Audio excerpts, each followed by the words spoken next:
Hello students, welcome to Sangeeta संगमकर्स channel. इस video का विषय है उपपद विभक्ति।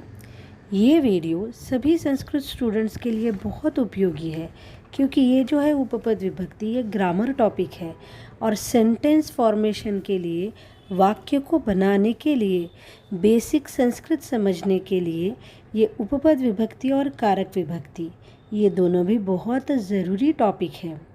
तो सबसे पहले पढ़ते हैं उपपद विभक्ति की व्याख्या। उपपद विभक्ति का अर्थ होता है जब वाक्य में किसी विशेष शब्द, धातु अथवा अव्यय के कारण क्रिया चिन्हों के अनुसार विभक्ति न लगकर कोई विशेष विभक्ति का प्रयोग किया जाता है तो उसे उपपद विभक्ति कहते हैं। यानी वाक्य का जो अर्थ है उस अर्थ के अनुसार और कारक चिन्हों के अनुसार अगर विभक्ति नहीं लगती है लेकिन किसी विशेष शब्द, धातु या अव्यय के कारण कोई अलग विभक्ति का उपयोजन किया जाता है तो उसे हम उपपद विभक्ति कहेंगे। उदाहरणार्थ, विद्यालयम उभयतः वृक्षाः सन्ति। इस वाक्य का अर्थ है विद्यालय के दोनों तरफ वृक्ष है। अब इसमें कारक चिन्ह है विद्यालय के, यानी यहाँ पे षष्ठी विभक्ति का प्रयोग किया जाना चाहिए। लेकिन उभयतः इस शब्द के कारण, इस अव्यय के कारण विद्यालय शब्द का प्रयोग द्वितीया विभक्ति में किया जाता है तो इसको हम कहेंगे उपपद विभक्ति। तो ऐसे ही उपपद विभक्ति के द्वितीया विभक्ति से लेकर सप्तमी और संबोधन विभक्ति तक के उदाहरण हमें इस वीडियो में पढ़ने हैं। सबसे पहले पढ़ते हैं द्वितीया विभक्ति। पहला अव्यय है, पहला उपपद शब्द है अभितः उभयतः। अभितः और परितः इन दोनों का अर्थ है बोथ साइड्स, यानी दोनों तरफ से, दोनों ओर से। और दूसरा शब्द है परितः और सर्वतः, यानी चारों ओर से, बाय ऑल द साइड्स। तीसरा शब्द है समया या निकषा। ये दोनों का अर्थ एक ही है, नियर या पास में। चौथा शब्द है प्रति यानी को या की ओर, टुवर्ड्स। पांचवा शब्द है विना यानी विदाउट, यानी बगैर। अब हम पढ़ेंगे इन उपपद शब्दों का उपयोजन वाक्य में कैसे होता है। सबसे पहले अभितः और उभयतः का उपयोजन। उदाहरण है मार्गम अभितः वृक्षाः सन्ति। अभितः के कारण मार्ग शब्द द्वितीया में यूज़ किया है। दूसरा उदाहरण नदीम अभितः या उभयतः जनाः सन्ति, यानी नदी के दोनों ओर लोग हैं। तो अभितः शब्द की वजह से नदी को द्वितीया में यूज़ किया है, इट बिकम्स नदीम। आगे का उदाहरण परितः और सर्वतः के लिए। गृहम परितः गृहाणि सन्ति, यानी घर के चारों ओर दूसरे घर हैं। तो गृहम ये द्वितीया में परितः की वजह से यूज़ किया है। मंदिरम सर्वतः भक्ताः सन्ति। मंदिर के चारों ओर भक्त हैं तो सर्वतः के कारण मंदिरम ये शब्द द्वितीया में यूज़ किया है। आगे का उदाहरण समया और निकषा के लिए, यानी पास में। आचार्यम निकषा छात्राः सन्ति। आचार्य के पास छात्र है। इस वाक्य में निकषा उपपद के कारण आचार्य शब्द को द्वितीया में यूज़ किया है। तड़ागम समया वृक्षाः सन्ति, यानी तड़ाग के पास, सरोवर के पास बहुत सारे पेड़ है तो समया इस उपपद के कारण तड़ागम ये रूप द्वितीया में बनता है। प्रति उपपद के लिए उदाहरण सायंकाले गावः ग्रामं प्रति गच्छन्ति, यानी सायंकाल में गाय गांव की तरफ चलते हैं। तो यहाँ पे ग्रामम प्रति के कारण, प्रति उपपद के कारण ग्राम शब्द द्वितीया में यानी ग्रामम बन जाता है। दूसरा उदाहरण शिष्यः आचार्यं प्रति आदरं दर्शयति। शिष्य आचार्य के प्रति आदर दिखाता है। तो प्रति शब्द के कारण आचार्य शब्द की द्वितीया यानी आचार्यम ऐसे शब्द बनता है। विना शब्द के उदाहरण जलम विना पादपः न वर्धते। पानी के बगैर पौधे बढ़ते नहीं हैं। तो विना शब्द के कारण जल ये शब्द हमने द्वितीया विभक्ति में लिया है। रामम विना सीता न गच्छति, राम के बगैर सीता नहीं जाती है। तो विना अव्यय के कारण, उपपद के कारण राम शब्द को हमने द्वितीया विभक्ति में लिया है, वो बनता है रामम। आगे की विभक्ति है तृतीया विभक्ति। इसके उपपद शब्द है सह साकम सार्धम, इसका अर्थ है साथ में, विथ। अलम यानी बस करो, इनफ। वीना हिना, इसका अर्थ है बगैर यानी विदाउट। अब पढ़ेंगे इससे संबंधित उदाहरण। सबसे पहले सह साकम सार्धम के उदाहरण। कृष्णेन सह मित्राणि खेलन्ति, कृष्ण के साथ मित्र खेलते हैं। सह यानी साथ में, इस शब्द के उपपद शब्द के कारण कृष्णेन ये शब्द हमने तृतीया में लिखा है। गजाहा गजेन सह चलन्ति, यानी हाथी दूसरे हाथी के साथ चलते हैं। सह के कारण या फिर साकम इस शब्द के कारण गजेन ये शब्द हमने तृतीया में लिखा है। तारकैहि सार्धम चंद्रः रात्रौ शोभते, सार्धम इस उपपद शब्द के कारण तारक ये शब्द हमने तृतीया में लिया है, वो बनता है तारकैहि। अलम उपपद के उदाहरण। विवादेन अलम यानी विवाद बस हो गया, अलम के कारण विवादेन तृतीया में लिया है। अति निद्रया अलम यानी बहुत ज़्यादा सोना बस हो गया, अलम के कारण निद्रा जो है ये शब्द तृतीया में बन जाता है निद्रया। अति भोजनेन अलम यानी बहुत खाना बस हो गया, अलम के कारण भोजन शब्द की तृतीया हमने लिखी है। अब आगे का अव्यय है विना या फिर हीन। विना ये अव्यय है और हीन ये विशेषण है, तो इसका अर्थ रहता है विदाउट यानी रहित। उदाहरण है नेत्राभ्याम हीनः न द्रष्टुम शक्नोति, बिना आँखों वाला देख नहीं सकता है। तो हीन इस शब्द के कारण नेत्राभ्याम ऐसा हमने प्रयोग किया है जो तृतीया में है, और आँखें दो रहने की वजह से हमने तृतीया द्विवचन यानी नेत्राभ्याम ऐसा शब्द लिखा है। जलेन विना कूपः शुष्कः भवति, यानी पानी के बगैर कुआं सूख जाता है। विना अव्यय के कारण उपपद शब्द के कारण जलेन हमने तृतीया विभक्ति में लिया है। विना शब्द के लिए, विना इस अव्यय के लिए पंचमी, तृतीया या फिर द्वितीया, इनमें से कोई भी विभक्ति हम यूज़ कर सकते हैं। आगे की विभक्ति है चतुर्थी विभक्ति और इसके उपपद है रुच यानी पसंद करना। ये धातु है रोचते, ऐसा इसका क्रियापद बनता है। दा या फिर दायच्छ यानी देना यानी टू गिव। नमः ये अव्यय है, उसका मतलब है नमस्कार, नमन, सैल्यूटेशन। कुप ये धातु है, उसका अर्थ है क्रोधित होना, टू बी एंग्री। अब पढ़ते हैं उदाहरण। सबसे पहले रुच धातु के लिए। श्री गणेशाय मोदकानि रोचन्ते, श्री गणेश भगवान को मोदक पसंद आते हैं। तो रोचन्ते इस क्रियापद के कारण हमने श्री गणेशाय ऐसा प्रयोग किया है। श्री गणेशाय यानी श्री गणेश को, जिसको पसंद आता है उस शब्द की हम चतुर्थी विभक्ति करते हैं। बालकेभ्यः खेलनम रोचते, बालकेभ्यः यानी बच्चों को, तो पसंद करने वाले बच्चे हैं इसलिए हमने बालक शब्द की चतुर्थी ली है। बालकेभ्यः यानी बच्चों को खेलना पसंद है। आगे का उदाहरण दा धातु के लिए। दाता देनेभ्यः दानम यच्छति, इस धातु के प्रयोग में जिसको दान देना है या जिसको देना है उस शब्द की चतुर्थी यूज़ करते हैं, इसीलिए दीनेभ्यः ये शब्द हमने चतुर्थी बहुवचन में लिया हुआ है। सूर्यः प्राणिभ्यः प्रकाशम यच्छति, यानी सूर्य प्राणियों को प्रकाश देता है। तो प्राणिभ्यः ये शब्द हमने चतुर्थी बहुवचन में लिया है क्योंकि जिनको प्रकाश मिलता है वो प्राणी है, तो उस शब्द की हमने चतुर्थी ली है। आगे का उपपद है नमः, यह अव्यय है। उदाहरण ओम नमः शिवाय, जिसको नमस्कार करना है उस शब्द की हम चतुर्थी यूज़ करते हैं, इसलिए शिव शब्द की चतुर्थी बन जाता है शिवाय। तस्मै श्री गुरवे नमः, इसमें गुरवे ये शब्द चतुर्थी में आता है क्योंकि गुरु को नमस्कार किया है, इसलिए गुरु ये शब्द चतुर्थी में बन जाता है गुरवे। आगे का उपपद शब्द है कुप। ये धातु है। कुप्यति ये इसका क्रियापद बन जाता है, यानी क्रोधित होता है, टू बी एंग्री। उदाहरण है कैकेयी दशरथाय कुप्यति, यानी कैकेयी दशरथ पे गुस्सा होती है।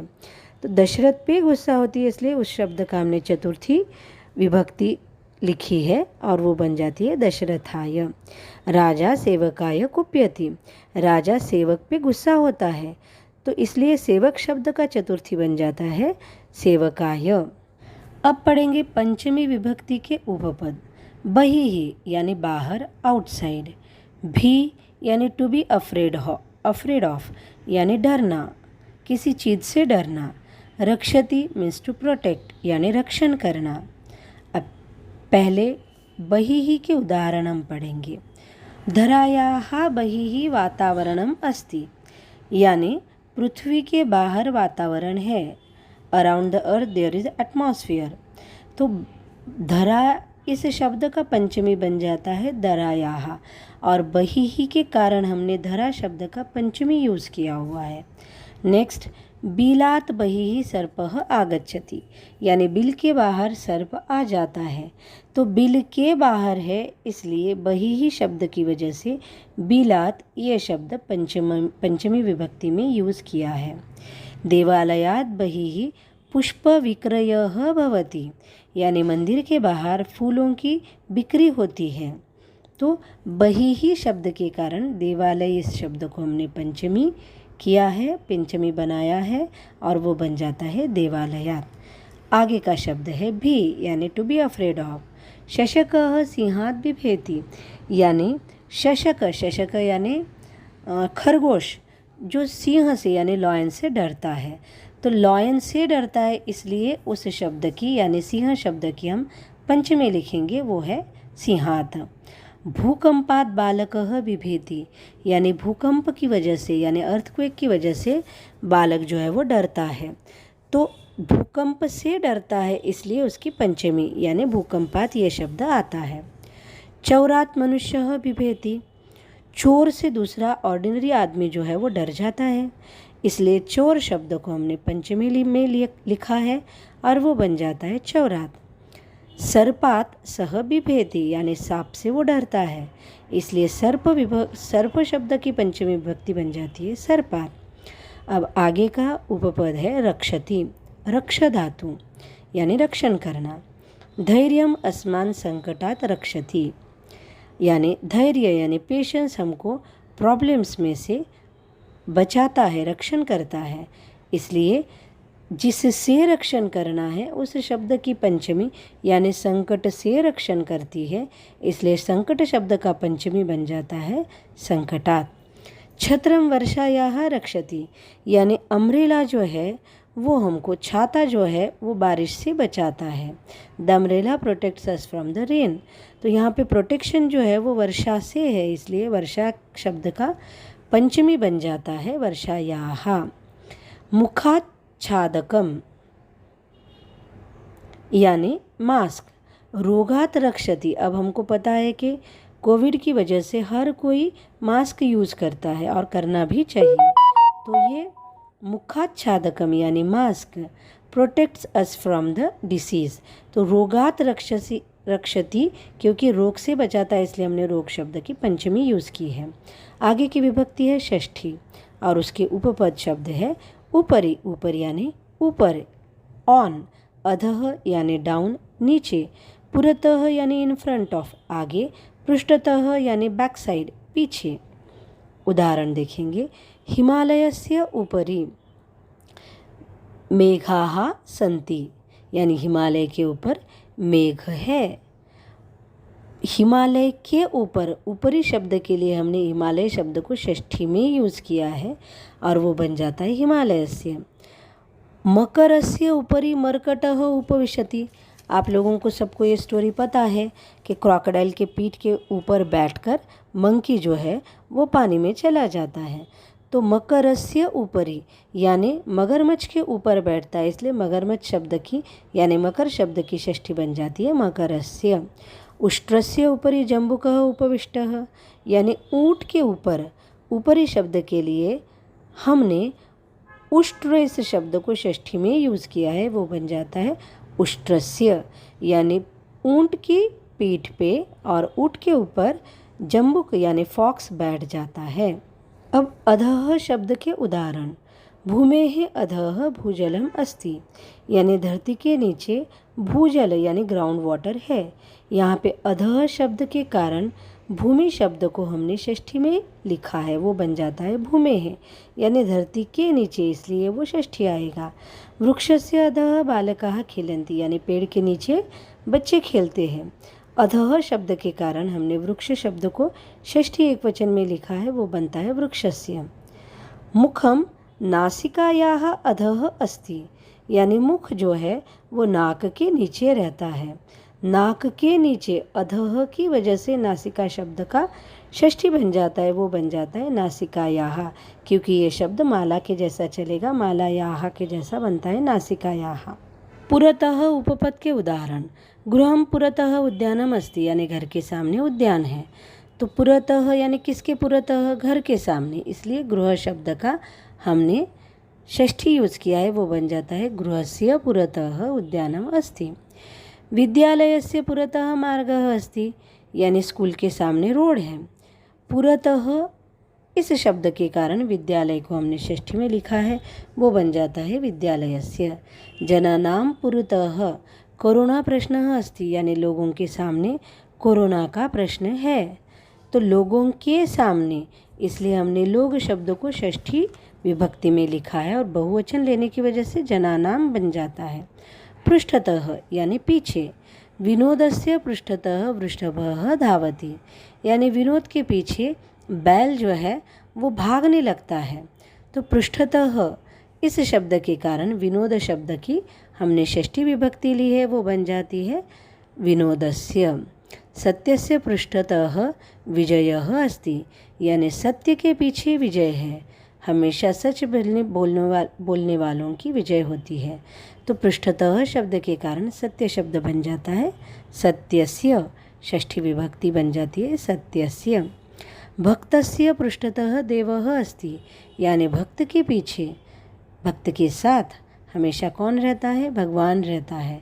तो पृष्ठतः शब्द के कारण भक्तस्य ये शब्द षष्ठी में बन जाता है। अब सप्तमी विभक्ति। कुशल, निपुण, प्रवीण, निष्णात, पटु, पारंगत, दक्ष, इन सारे शब्दों का अर्थ है एक्सपर्ट। एक्सपर्ट यानी कुशल रहना, किसी भी काम में कुशल रहना। तो इन सारे शब्दों के लिए हम सप्तमी ये विभक्ति यूज़ करते हैं।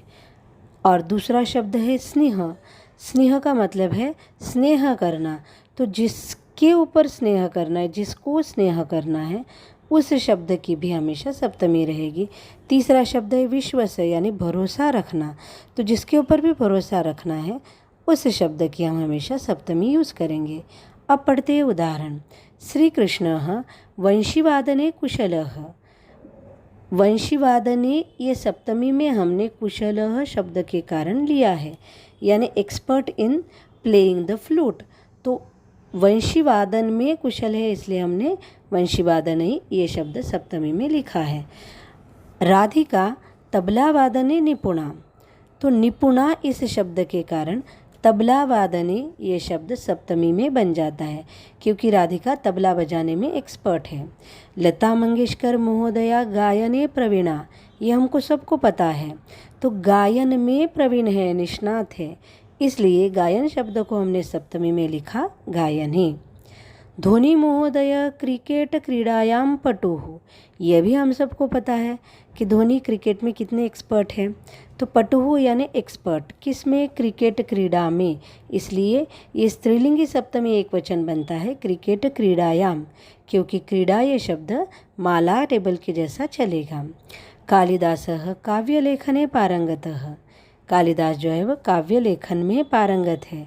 तो पारंगत यानी एक्सपर्ट, इसलिए काव्य लेखने ये शब्द सप्तमी में यूज़ किया है। प्रगति धावने निष्णाता। प्रगति जो है वो भागने में बहुत एक्सपर्ट है। तो धावन शब्द की सप्तमी बन जाती है धावने। अनामिका नर्तकलायाम दक्षा। तो नर्तकलायाम यानी नाचने की कला में, नृत्य कला में। तो तो इसलिए नृत्य कला शब्द का सप्तमी व एकवचन बनता है नृत्य कलायाम, और दक्षा यानी एक्सपर्ट। अब आगे के उदाहरण।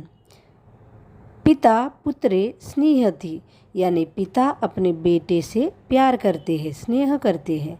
तो बेटे से स्नेह करते हैं, इसलिए पुत्र इस शब्द की सप्तमी एकवचन बन जाता है पुत्रे। प्रकाश आमटे महोदयः वन्य पशुषु स्नेहति। आप लोगों को पता होगा कि प्रकाश आमटे जो है वो वन्य पशुओं के साथ उनका बहुत लगाव है और उनके लिए उन्होंने बहुत बड़ा काम किया है। तो वन्य पशु से स्नेह करते हैं, इसलिए वन्य पशु शब्द की सप्तमी बन जाती है वन्य पशुषु। सर्पमित्रम सर्पेषु स्नेहति। आप लोगों को ये भी पता होगा कि स्नेक फ्रेंड्स जो रहते हैं, सर्पमित्र जो रहते हैं, वो सांपों को पकड़कर उनके नेचुरल हैबिटेट में उन्हें छोड़ देते हैं। सर्पों से स्नेह करते हैं, इसलिए इस वाक्य में सर्पेषु ये शब्द सप्तमी बहुवचन में यूज़ किया है। अब आगे का शब्द है विश्वास, यानी भरोसा करना। सज्जनेषु विश्वासः करणीयः, यानी हमेशा भरोसा जो है वो सज्जन लोगों पे करना चाहिए। सज्जन लोगों पे, इसलिए सज्जन शब्द को हमने सप्तमी बहुवचन में यूज़ किया है और वो बनता है सज्जनेषु। परिश्रमे विश्वासः भवतु, हमारा भरोसा जो है वो हमारे हार्डवर्क पे यानी परिश्रम पे रहना चाहिए। तो परिश्रम पे, इसलिए उस शब्द को हमने सप्तमी में लिखा है परिश्रमे। भारतीयानां सैनिकेषु दृढ़ विश्वासः अस्ति, भारतीयों का सैनिकों के ऊपर बहुत ज़्यादा विश्वास है। तो सैनिकों पे विश्वास है, इसलिए सैनिक शब्द की सप्तमी बहुवचन बन जाता है सैनिकेषु। संबोधन विभक्ति के लिए धिक् या अव्यय आता है, उसका मतलब है धिक्कार हो। यही अव्यय द्वितीय विभक्ति में भी यूज होता है। उदाहरण है धिक् दुर्जनान, यानी दुर्जनों का धिक्कार हो। अब यहाँ पे धिक्कार दुर्जनों का है, इसलिए उसको हमने संबोधन में यूज़ किया है, वो बन जाता है धिक् दुर्जनाः। एक बार हम फिर से इस उपपद तालिका को रिवाइज करेंगे। द्वितीय विभक्ति सर्वतः परितः समीपम निकषा प्रति विना। तृतीय विभक्ति सह साकं सार्धं विना अलम हीनम। चतुर्थी रुच दायच्छ नमः कुप। पंचमी विना बहिः भी रक्ष। षष्ठी उपरि अधः पुरतः पृष्ठतः। सप्तमी स्नेह निपुण विश्वस, और संबोधन जो है वो धिक्। For solving the questions of उपपद विभक्ति, let us revise once again the important steps. First step, learn Upapad Talika. Secondly, identify the Upapad word from the given sentence. And third, use the proper vibhakti of the respective word given in the sentence as per the Upapad Talika. For the extra practice of the same topic, do watch the upcoming practice video. Thank you for watching this video. Do like, share, subscribe, and don't forget to comment.